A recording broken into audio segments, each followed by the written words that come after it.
Agora, continuando, como minha empresa ela tanto vende mercadoria quanto ela presta serviço, agora a gente vai para a parte do serviço.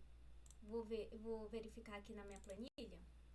A gente já terminou o CMV e aí a gente vai continuar a parte de custo de serviço. Percebam que eu tenho um custo para venda de mercadoria, que é o CMV, e um custo para prestação de serviço. O da prestação de serviço é mais simples, porque eu só tenho que vincular a conta. O que é esse custo com a prestação de serviço? Foram os custos que eu tive que contratar para poder prestar o meu serviço de atividade final. É aquele custo que eu só consigo fazer a minha atividade fim para o meu cliente se eu tiver aquele serviço contratado.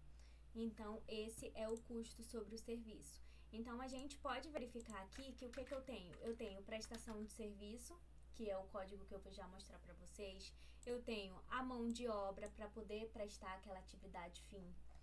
Eu tenho a Previdência, que é o INSS, tenho o FGTS, tenho a alimentação dos funcionários e tenho alguns outros custos que não tinha uma classificação específica. Agora eu vou mostrar aqui para vocês no nosso sistema, lembrando que o sistema é igualzinho ao PVA. Então, tudo que eu vou preencher aqui no meu sistema, eu também consigo preencher de forma manual lá no PVA. Lógico que dá muito mais trabalho, já que a gente está falando de trimestres. Que eu vou preencher a mesma informação a cada trimestre, com somas diferentes, é claro. Agora a gente vai descer mais um pouquinho aqui, e aí a gente começa aqui, ó, a linha de custo dos serviços. E aí eu tenho toda essa listagem aqui de informações que eu posso preencher de acordo com a empresa que eu estou fazendo. Aí eu vou verificar qual custo vai ser classificado dentro daquela listagem ali. Como já é uma empresa que eu já tenho ao decorrer dos anos, eu já sei quais os códigos que eu uso, porque ele não muda o código. Então, eu já vou preencher os códigos que eu tenho. Por exemplo, o meu código 46 aqui, que é prestação de serviço por pessoa física sem vínculo empregatício, que é quem não está dentro da folha. Se eu abrir aqui, vocês vão perceber que eu já vinculei as duas contas que estão aqui no meu controle. Lembrando que tudo que eu preencho em qualquer SPED, eu tenho que ter um controle para me ver se o sistema realmente está trazendo a informação correta. Porque preencher uma SF, levar ela para o PVA e não dar erro, não quer dizer que a escrituração da empresa está correta. Quer dizer que você fez dentro do parâmetro dela corretamente, mas eu tenho que analisar se a informação está correta com o que condiz a empresa. Então, aqui na minha classificação de prestação de serviço do código 46, foram esses serviços que a empresa teve que contratar que não estão dentro da folha de pagamento. Aí eu já vinculei aqui a conta 1328, a conta 1228, vinculei aqui e ele já vai puxar para mim o saldo, que eu não preciso ficar pensando em débito, em crédito, em saldo inicial, não, porque agora a gente já está falando só de conta de despesa, não preciso mais de uma apuração. Então, ele vai puxar para mim o saldo dessa conta no final do primeiro trimestre. E assim sucessivamente. Quando eu preenchi aqui no primeiro, ele já puxa para todos os meus trimestres. Qual o próximo vínculo?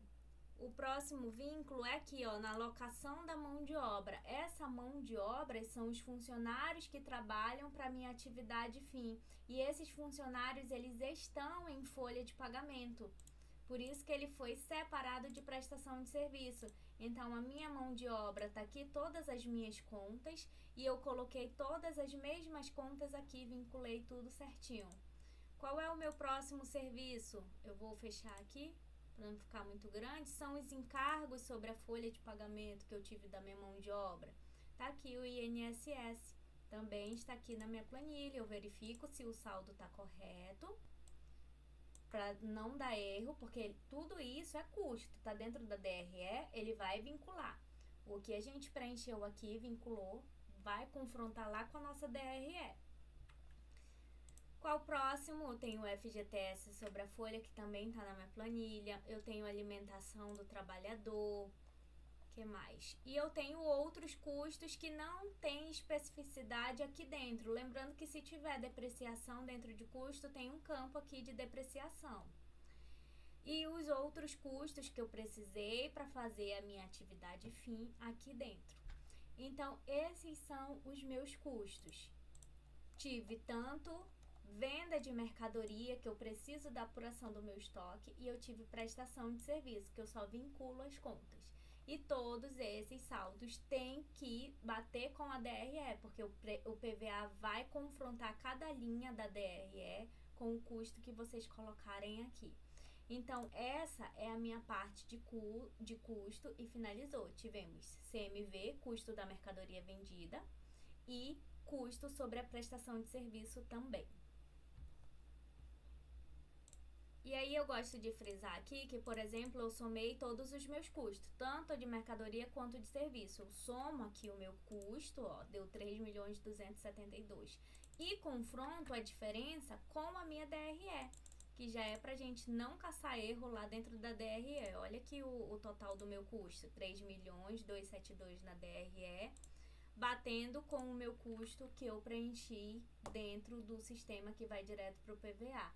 Então, espera-se que eu não tenha um erro entre DRE e custo.